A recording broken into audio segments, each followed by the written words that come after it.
I think smell and flavor are so intertwined. We might experience them differently, and as a bartender, I have a shorter time period than a chef might, because everyone tastes everything differently too. So if I bite into a cherry and it takes me back to summers in Michigan, and you bite into a cherry and it takes you back to your grandma's cherry pie, it's the same cherry, but it takes us to totally different places.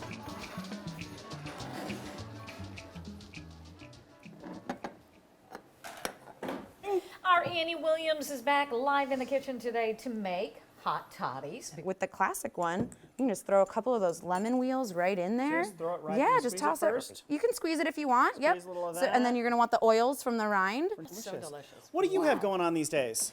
I'm staying busy. Knowing the classics, knowing where they come from, why they're there, always having them solidly in your back pocket, but then never being afraid to build upon them, to adjust them to a palate, to adjust them to a time and place. Myself and one other gentleman are working to open the bar for Middle West Spirits. We're very excited to use all the resources that have been made available to us.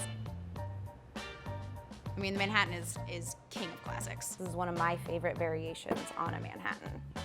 So we're gonna start with 2.5 ounces of your favorite bourbon or rye. The Manhattan was one of the first cocktails to use vermouth as a modifier. 3/4 of an ounce of a dry vermouth, 3/4 of an ounce of a sweet vermouth, a few dashes of your favorite aromatic bitters. Give it a good stir. Pour it over 1 large ice cube, and we'll finish it off with a lemon twist. You have a genealogy from the history of the cocktail, but if we can put our own emotion and our own impression on it, that's even better. I'm trying to turn a Fig Newton into a cocktail right now. It's sort of a nostalgia element for the cocktail menu. I love them. I ate them all the time as a kid. It's going back to that collective memory, which is can be so individualized. You know, in my family, a Werther's Original is the symbol of my grandfather. These weird little S. biscotti cookies are my grandmother. But for other people, those have other emotions and meanings. So to incorporate kind of their feedback is also to incorporate their emotion, their personal history, whether it be in hospitality or the history of our craft.